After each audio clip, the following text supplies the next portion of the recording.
अनुज Gupta ji, break के बाद आपका फिर सबका स्वागत है। और अनुज गुप्ता जी हमारे साथ बने हुए हैं।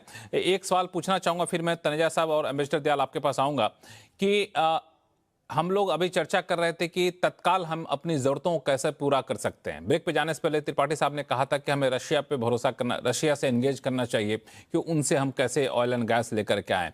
और लेकिन अब से कुछ ही घंटे पहले रशिया के एनर्जी मिनिस्टर का बयान आया कि हम घरेलू बाजार मतलब रशिया के मार्केट में प्राइसेस काफ़ी ज़्यादा बढ़ रहे हैं, तो कुछ एनर्जी प्रोडक्ट पर हम एक्सपोर्ट पर बैन भी लगाने पर विचार कर सकते हैं।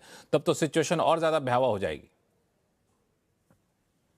नहीं, इसमें देखिए एक चीज जो याद रखनी चाहिए कि सरकार ने अभी तक क्या किया है। सरकार के आंकड़े देखें तो जब युद्ध शुरू हुआ था तो हम सिर्फ 55% crude oil straight of Hormuz के बाहर से लेते थे।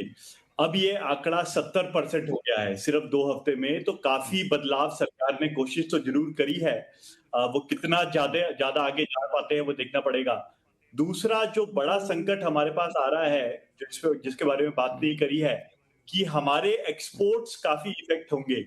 हमारे अगर सिर्फ फूड एक्सपोर्ट को देखें तो 1 लाख करोड़ के आसपास के एक्सपोर्ट्स मिडिल ईस्ट को जाते हैं सिर्फ फूड में। तो वो सारे किसानों को और अदर एक्सपोर्टर्स को ऑल्टरनेटिव मार्केट्स ढूंढनी पड़ेगी।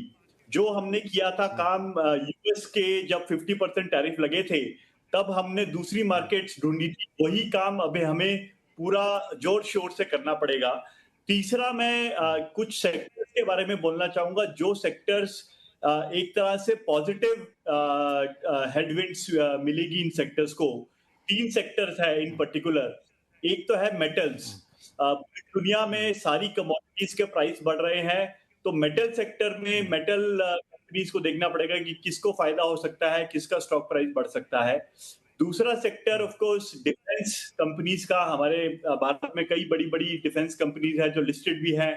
क्या उनमें कुछ उछाल आ सकता है? क्या वो सप्लाई कर सकते हैं मिडल ईस्ट को, बाकी कंट्रीज को, और भारत को जो प्रिपेयर होना है उसके लिए सप्लाई कर सकते हैं?